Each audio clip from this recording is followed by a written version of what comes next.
여러분 안녕하십니까? CNN의 매거진 굿데이 첫 소식입니다. 개최 때마다 선정성과 동성애 조작 논란 등 잡음이 끊이지 않았던 퀴어 축제가 올해는 9월에 개최됩니다.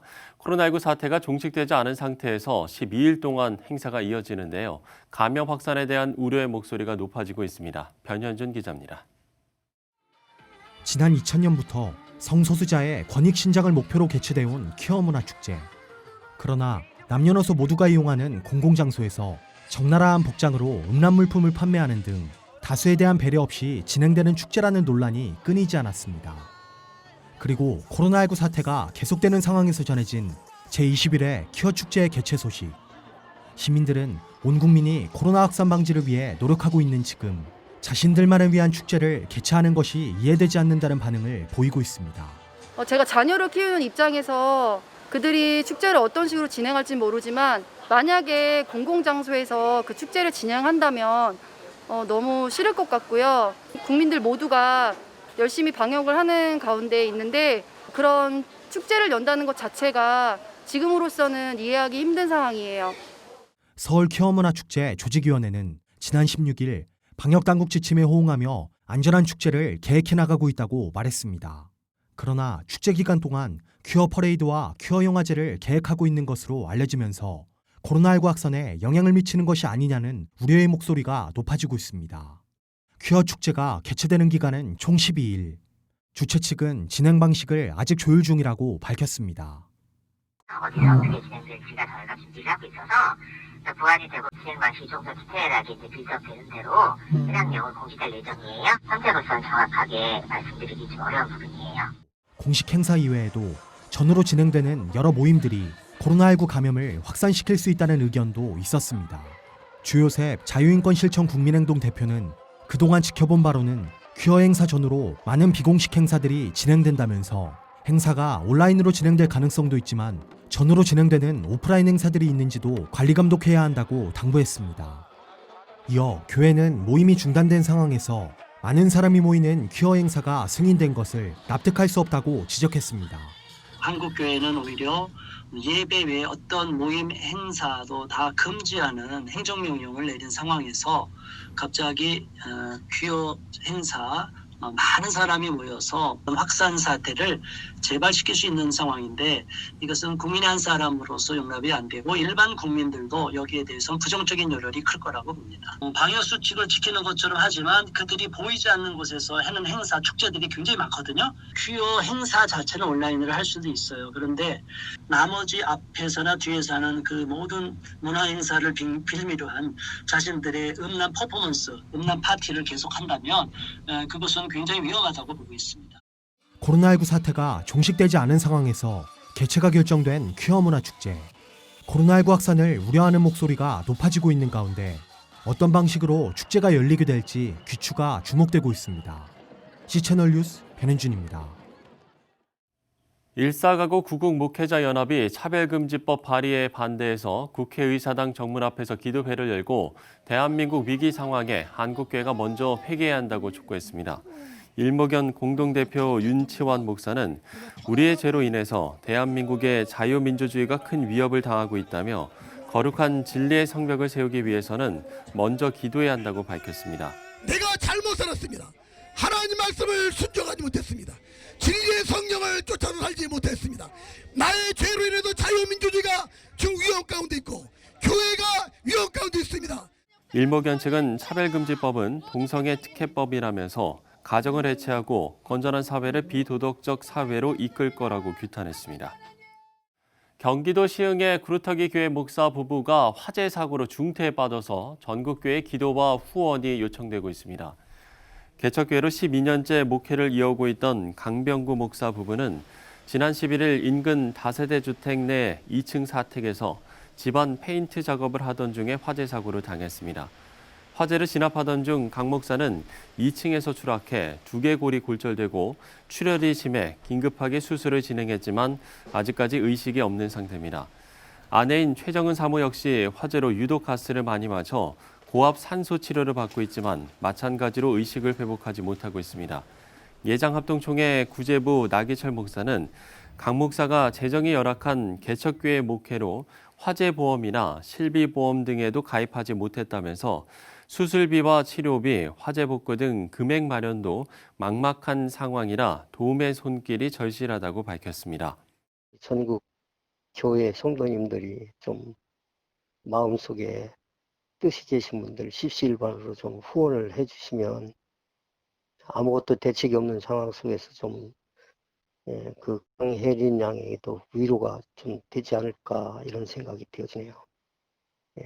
저희도 열심히 이제 총회 나름대로 지원을 해야 되지 않겠나 하고 지금 우리 목사님들이 다 같이 염려하고 있어요. 대학생인 딸 강예린 씨는 난간에 대피해 있다가 소방관에 의해 구조됐지만 현재 정신적인 충격이 큰 상태입니다. 박능후 중앙재난안전대책본부 1차장이 전국에 동일하게 적용한 교회 소모임 규제를 가까운 시일 안에 풀고 지자체가 자체적으로 판단해서 집합 제한 조치 등을 내리도록 할 거라고 밝혔습니다. 미래통합당 기독 의원들이 포괄적 차별금지법 제정을 반대하는 기자회견을 열었습니다. 한국기독교장로회 105회 총회 부총회장에 교단 최초로 여성 목회자인 김은경 목사가 단독 입후보했습니다. 하나님을 아는 지식의 저자이자 20세기 가장 영향력 있는 신학자로 알려진 제임스 패커 박사가 향년 93세로 별세했습니다.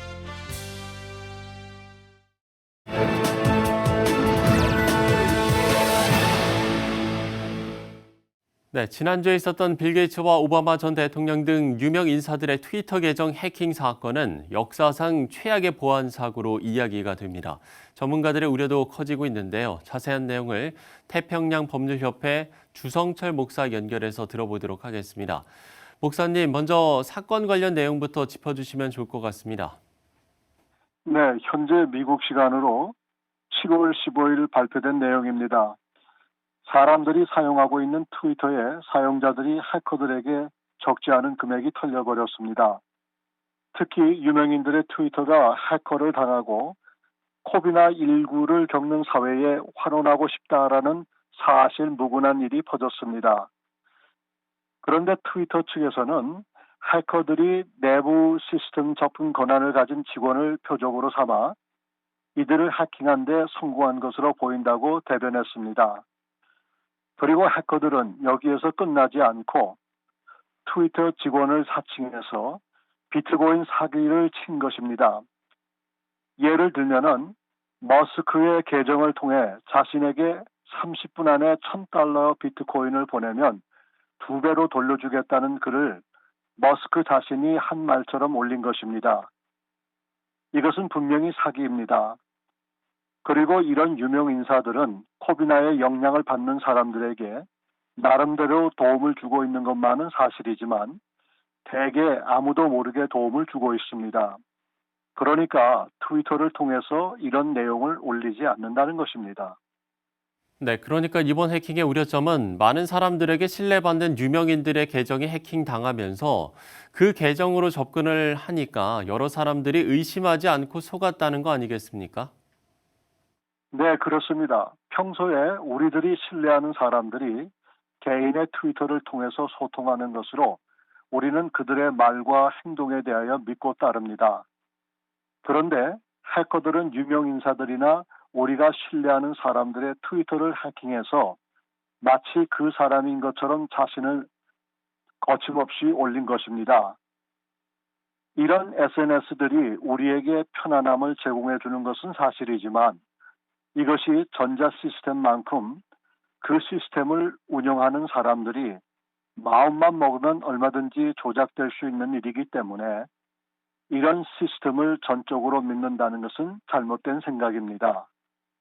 그래서 우리는 트위터나 카톡으로 전달되는 메시지들을 객관적인 안목에서 검토할 필요가 있습니다. 네, 코로나19 이후 IT 의존도가 높아지면서 유사 사건들도 계속해서 발생될 거라 예상이 되는데 여러모로 더욱 주의가 필요할 것 같은데요. 예, 나름대로 몇 가지 말씀을 드릴 수 있는 것은 첫 번째로 이메일이나 페북, 카톡, 트위터 등 SNS의 계좌의 비밀번호를 짧게는 3개월, 길게는 6개월에 한 번씩 바꾸어 줄 필요가 있다는 것입니다. 두 번째로 비밀번호를 계정할 때에 문장, 즉 이름, 주소, 생년월일 등등 문장으로 만들지 마시고 번호나 숫자 그리고 기타 자판에 나오는 기호를 변형해서 사용하시는 것이 좋을 듯 싶습니다. 세 번째로 온라인이 우리에게 편안함을 주지만 될 수 있으면 사용 안 하는 것으로 해야 합니다. 저도 카톡 조치를 보내는 것을 즐겨 하는데 그것보다는 사람의 전화로 직접 통화하는 것이 더 유용할 것 같습니다. 아울러서 카톡, 트위터 등등으로 오는 메시지를 보고 혹 의구심이 생기면 즉시 상대방에 확인할 수 있기를 바랍니다. 대면 대화를 사람을 보고 이야기하기 때문에 몸의 제스처나 감정을 느낄 수 있지만 SNS는 이것은 불가능합니다. 그래서 오해의 소지가 더 많다는 것입니다. 네, 코로나19로 확대된 비대면 시대, 누가 사용하느냐에 따라서 칼이 무기가 될 수도 있고 유용한 도구도 될 수 있듯이 IT와 관련된 모든 것들이 인류에게 선용될 수 있도록 사용하는 이들의 양심이 먼저 바로 서야겠고 악용을 막는 조치들도 좀 더 강화돼야 될 것 같습니다. 미국 태평양 법률협회 주성철 목사와 이야기를 나눠봤습니다. 자, 해킹 문제가 어제 오늘 이야기는 아닙니다. 앞으로 온라인 활동이 활발해질 포스트 코로나 시대에 더 심각해질 범죄의 유형으로 여겨져서 그 우려도 큰 상황인데요. 온라인상에서 나타나는 다양한 현상 중에서 종교의 자유 문제도 빼놓을 수 없을 겁니다. 핀란드의 한 국회의원이 동성애를 비판하는 성경 구절을 SNS에 게시했다가 경찰의 조사까지 받게 됐는데요. 먼 나라의 이야기로 들리지만은 않습니다. 핀란드에서 전해온 소식입니다. Päivi Räsänen is under investigation for committing a hate crime after she posted a Bible verse on Twitter aimed at Finland's state church for its promotion of the homosexual lifestyle. In my tweet, I directly cited Romans 1st chapter and verses 24 to 27 and posted a picture. A passage which condemns homosexual relations. She said her purpose was to wake up the church in Finland. And when praying, I got convinced that it is not my time now to jump out of the sinking boat as a parable of the church, but to try to wake up the sleeping ones in the church. Leif Namala, editor of a Christian newspaper, told us he was very surprised to hear Räsänen was under investigation. It was unbelievable. It was a real surprise.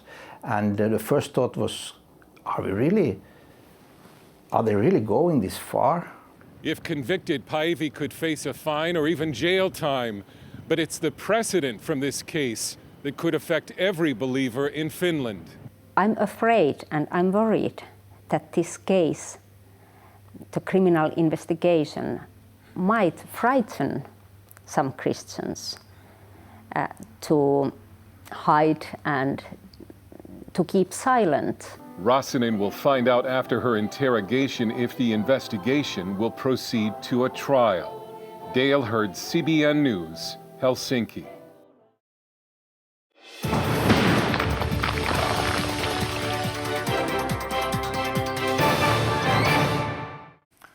네, 북한 관련 소식으로 함께하겠습니다. 고려대학교 남성욱 교수 스튜디오에 나오셨습니다. 교수님 안녕하십니까? 네, 안녕하십니까? 예.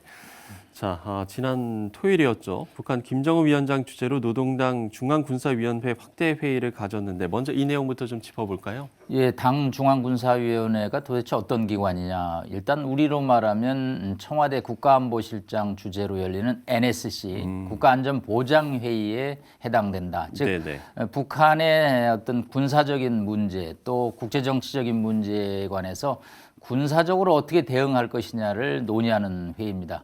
이것을 이제 김정은이 주재를 했고 화면을 처음에는 비공개로 했는데 나중에 이제 사진을 내보냈습니다.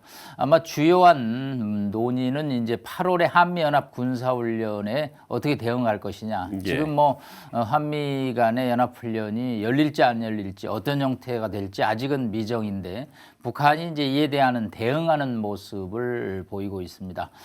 다만 특이한 점은 이제 그동안에는 핵전쟁 억제력이라고 해서 자신들의 핵무력 개발의 어떤 정당성과 어떤 미래에 어떻게 하겠다는 계획을 내놓았는데 이번엔 예, 예. 단어를 전쟁 억지력이라는 단어를 사용을 했습니다.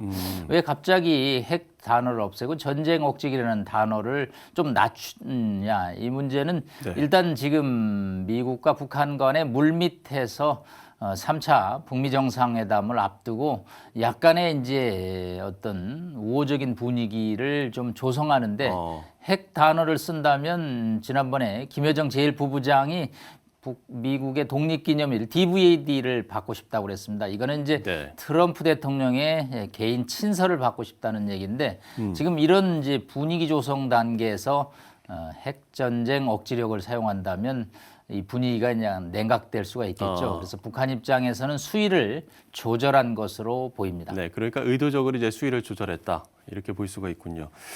지난주에도 이제 3차 북미 정상회담 이야기는 뭐 양측에서 지금 계속 나오고 있습니다만 그래도 뭐 아직까지는 좀 불가능하다. 이런 좀 의도의 발언들이 있는 것 같긴 해요. 예, 그런데 뭐 계속 나오긴 하거든요. 그렇습니다. 11월 3일이 이제 선거인데 네. 지금 9% 이상 트럼프 대통령이 존 바이든 민주당 후보에게 뒤지고 있습니다. 그래서 이제 미국 국내 정치에서는 10월에 현지 대통령이 이 반전을 위해서 깜짝 쇼 같은 거를 하는 것을 영어로 옥토버 서프라이즈, 예. 10월에 뭐 깜짝 쇼다 이제 이렇게 미국 국내 정치에서 표현하는데 트럼프 대통령 입장에서는 뭔가 반전을 시도하는 하나의 호재로서 김정은과의 북미 정상회담을 지금 테이블에 올려놓고 만지작거리고 있죠. 다만 이제 마이크 폼페이오 미국 국무장관이 실질적인 진전이 있어야지 북미 정상회담 가능하다. 이제 이렇게 그렇죠. 조금 뭐 분위기를 냉각시키고 있습니다. 트럼프 대통령 입장에서는 했는데 성과가 없다면 오히려 득보다는 실이 크고 그래도 또 이만한 언론의 주목을 받을 만한 이벤트는 또 없고 그런 상황에서 이제 북한은 이를 파고들어서 자신들이 주도권을 갖는 3차 북미 정상회담을 하기 위해서는 미국이 먼저 요청하는 회담을 구상하고 있죠. 그래서 이제 DVD를 보내달라는 얘기는 트럼프 대통령의 친서를 통해서 자신들이 마지못해 정상회담을 받아들여서 예. 자신들이 요구 조건을 관철하는 형식을 지금 구상하고 있는데 이 3차 북미 정상회담은 8월, 9월, 10월 아마 한 중순까지도 계속 살아 움직이는 예. 생물 같은 주제가 되지 않을까 보고 있습니다. 근데 어쨌든 이제 하노이 회담의 기억이 있기 때문에 이번에는 정말로 뭔가 성과를 내야 이게 뭐 북한의 입장에서도 얻을 게 있어야지 북미 정상회담을 다시 하지 않겠습니까? 그 문제는 양측이 다 비슷합니다. 네. 이제 배드 딜보다는 노 딜이 낫다. 나쁜 합의보다는 무합의가 낫다라는 것이 당시 워싱턴의 판단이었고 예. 김정은 위원단도 66시간의 기차 여행을 통해서 하노이까지 갔는데 빈손으로 돌아왔기 때문에 그러니까요. 당시 상당히 어려운 지경이기 때문에 이제는 양측이 하긴 해야 하고 싶은데 뭔가 구체적인 성과를 내기 위해서는 상대방의 양보가 필수적인데 상대방들이 서로가 갑이라고 생각하기 때문에 양보가 구체화되는 것은 현실적으로 쉽지는 않다고 예. 봅니다. 일단 뭐 쉽지 않을 것 같습니다만 그래도 상황을 좀 계속해서 지켜봐야 될 것 같습니다. 자, 전 세계가 코로나19 백신 개발에 많은 노력을 기울이고 있는데 북한도 임상 실험에 들어갔다고요? 일단 북한의 코로나 상황이 좀 심상치 않은 것 같습니다. 네. 뭐 북한의 매체들이 연일 코로나 방역에 쥐고 또 재고 주의하고 또 주의하고 그래서 막 세계 각국의 사례를 아주 상세하게 설명을 하고 있습니다. 북한 입장에서는 뭐 특별한 백신이라든가 진단 키트 여러 가지 방역 체계가 부족하기 때문에 결국은 차단과 격리밖에는 수단이 없거든요. 그래서 다시 예. 북중 국경을 죄는 봉쇄 조치를 한층 강화하고 있는 상황에서 북한의 국가과학위원회에서 백신 개발에 나서고 있다라고 합니다. 일단 뭐 임상 실험을 2차례 정도 2상, 3상으로 지금 진행을 하고 있다고 보도를 하고 있는데 글쎄 뭐 북한도 국제 정세에 맞춰서 백신 개발에 나서고 있지만 네. 세계가 지금 뭐 백신 개발에 어려움을 겪고 있는데 북한이 뭐 앞서서 백신 개발에 성공을 했다고 보기는 아직은 어렵고 다만 이제 이 문제 관련해서 김정은 위원장이 11일 만에 평양 종합병원 건설 현장에 나타났습니다. 예. 이게 지금 10월 10일 당창건 75주년에 완공을 기대하는 북한의 최대 역점 사업인데 한 가지 주목되는 일은 책임자들을 교체를 했습니다. 20층짜리 2개 동 건물을 국가가 특별한 예산을 주지 않고 건설하다 보니까 현장 책임자들이 자재나 물자 예산 조달에 많은 어려움을 겪고 그러다 보니까 이제 인민들한테 자꾸 기부를 하라고 그러다 보니까 이게 아마 잡음이 생겨서 김정은 위원장이 직접 나타나서 이런 식으로 하면 인민들이 과연 좋아하겠느냐라고 이제 책임자들을 교체하는 지금 해프닝까지 일어나고 있습니다. 그렇군요.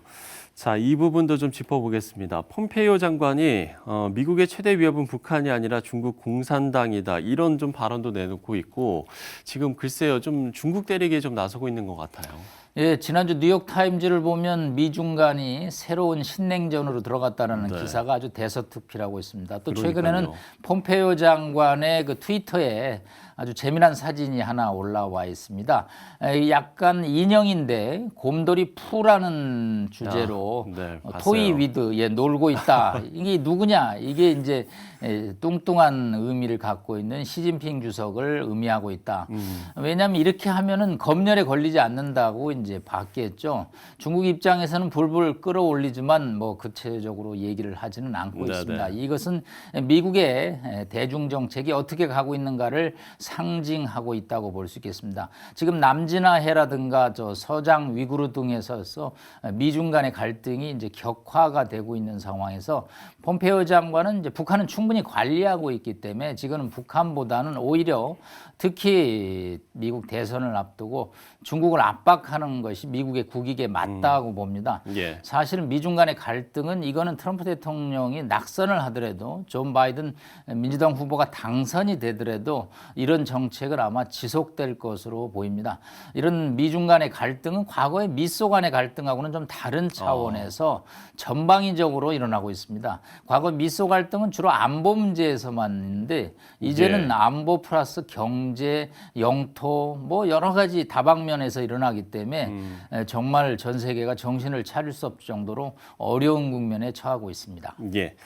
자, 우리 정부의 새 외교 안보 라인이 교체가 됐는데 북한이 아직 공식 반응을 내놓고 있지는 않습니다만 그래도 좀 기대감을 내비치는 것 같은데요. 네, 비공식 반응은 나오고 있습니다. 네. 우리 민족길이라는 외곽 선전 매체가 임종석 전 청와대 비서실장이죠. 그다음에 이인영 전 전대협 초대 의장이죠. 초대는 네. 아니고 그냥 의장이죠.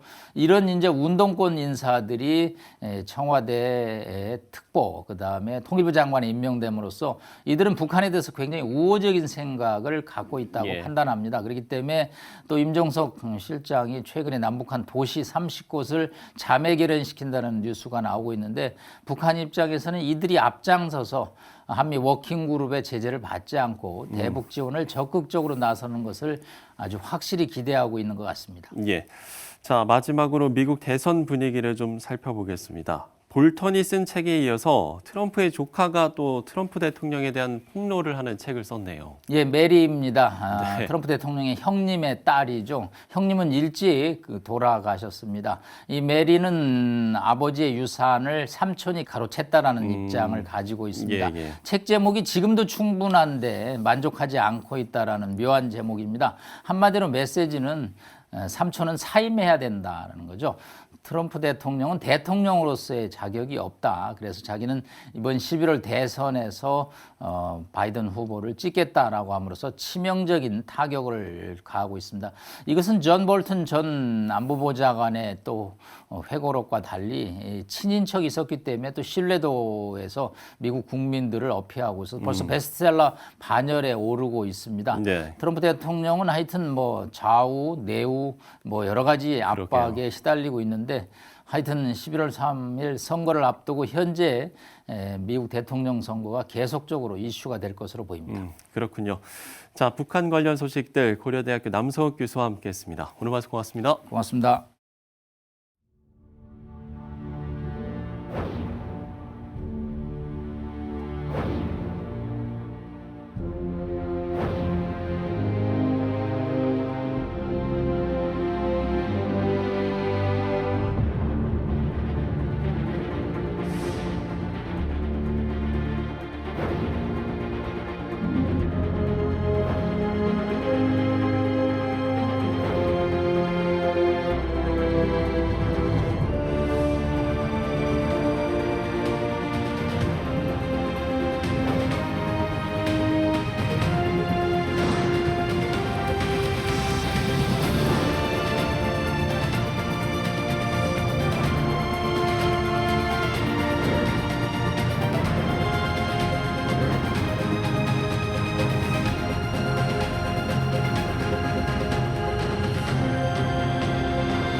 네, 박물관과 미술관, 도서관 등 수도권의 공공시설이 이번 주 순차적으로 다시 문을 엽니다. 시민들에게 심리적 위안과 문화 갈증 해소에 일조한다는 취지인데요.